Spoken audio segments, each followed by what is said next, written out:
Salvete, welcome to this video lesson on Fabulae Faciles 37, the rescue of Hesione.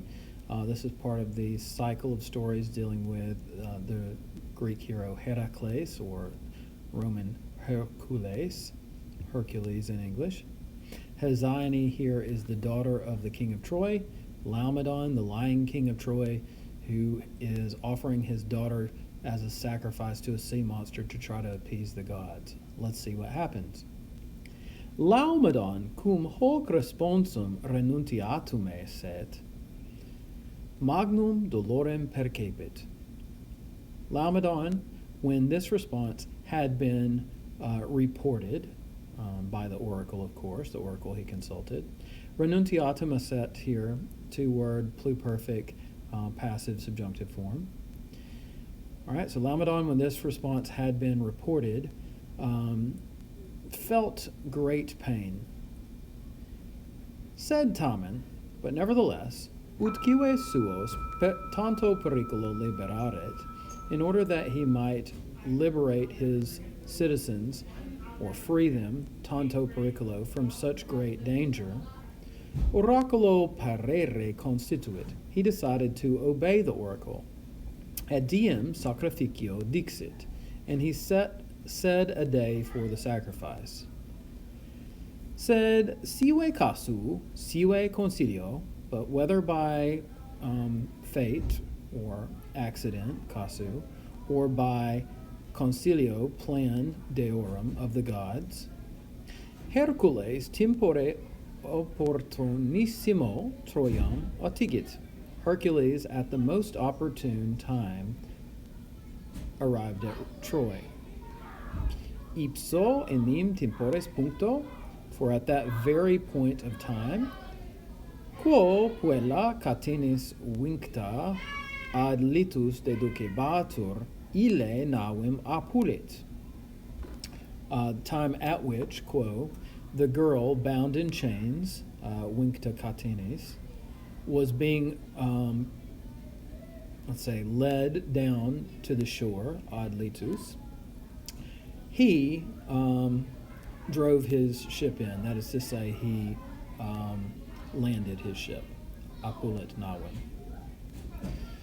Hercules e navi agressus, having gotten out of the ship, having disembarked from the ship, we could say, de rebus quae gerebantur certior factus est, was informed, or literally was made more certain, but this is an idiom that we often translate in English as made, was informed, so certior factus est. He was informed, de rebus, about the things, quae gerebantur, which were being done, namely the sacrifice of the young woman Hesione, right, to the sea monster. And why that was happening, because the sea monster was ravaging the coast. Tum ira camotus, then upset or moved by anger, ad regem se contolit, he took himself to the king, et auxilium suum obtulit, and he offered his help. Hercules always likes to help people and make things right. It's a standard part of the story, right?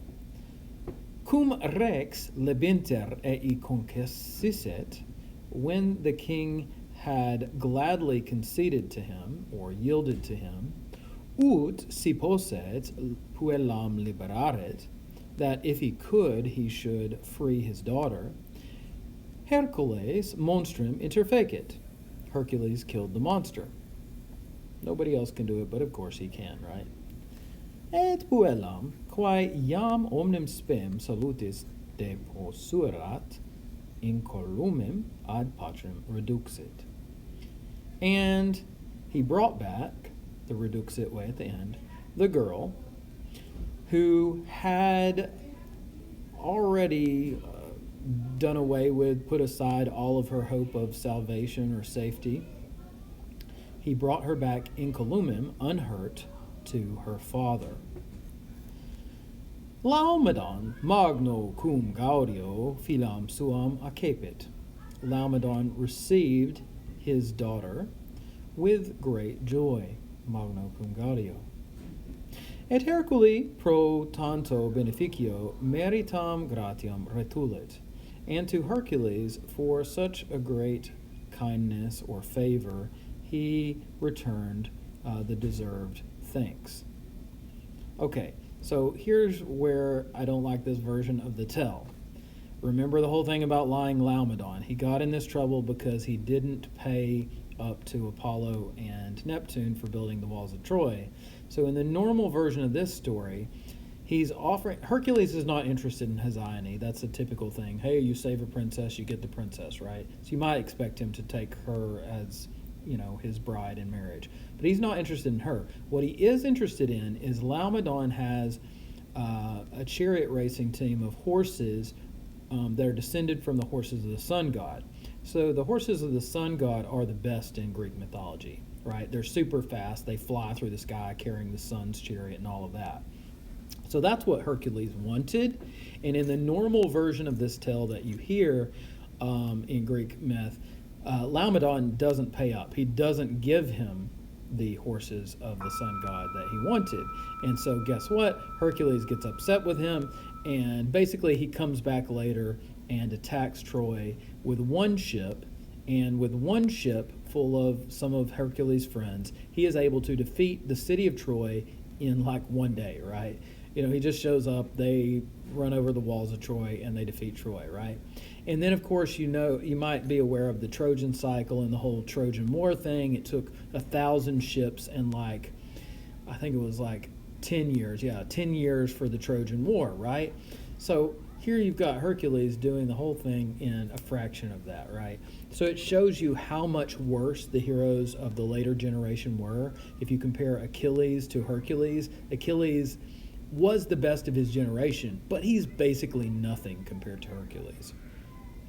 So again, here, the thing about returning thanks or deserved thanks to him here, that's really a bad version of this story.